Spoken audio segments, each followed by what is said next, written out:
The Montreal Alouettes beat the BC Lions 50-17 on Sunday in the Eastern semifinal. That means the Alouettes will face the Hamilton Tiger Cats next Sunday in the Eastern final. The winner of that will advance to the Grey Cup.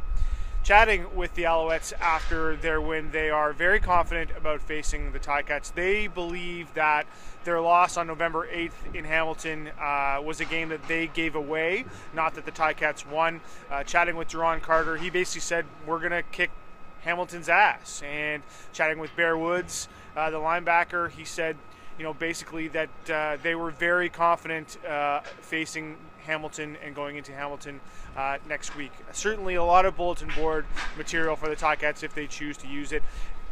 I don't think that the Ticats need any additional motivation in facing the Alouettes, given the fact that they're trying to get back to the Grey Cup. That's motivation enough, but it's interesting to hear the Alouettes talk so confidently about facing Hamilton, especially given that they have to go into their stadium. Tom Higgins, coach of the Alouettes, sort of talked about the fact that he felt that their team, that his team would be better prepared facing the Ticats at Tim Hortons Field this time around, saying that they would be more comfortable, they would know the routine, they would be familiar with the dressing rooms and the surrounding, they would know more about the wind and the various things that might affect the outcome of the game, so they would feel better about going to Tim Hortons Field than they did the last time. The other storyline, of course, I think for Ticat fans is Kevin Glenn, who was, a Ticat quarterback for, a couple of seasons, 3 seasons in total. Kevin Glenn, again, a disappointing performance in the playoffs. He finished the game with a minus 1.6 passer rating.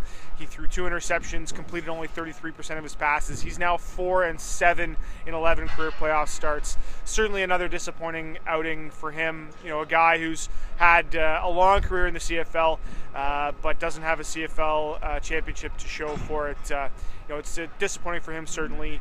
Yeah, and that's I think that's unfortunately for him, that's been the story for much of his postseason career.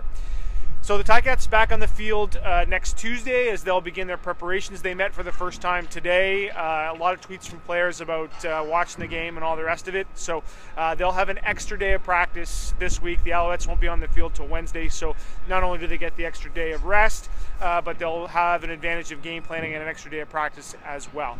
So make sure you check out Monday's Spectator for a full report from Montreal, as well as the Scratching Post blog for all the up-to-date Ticat news.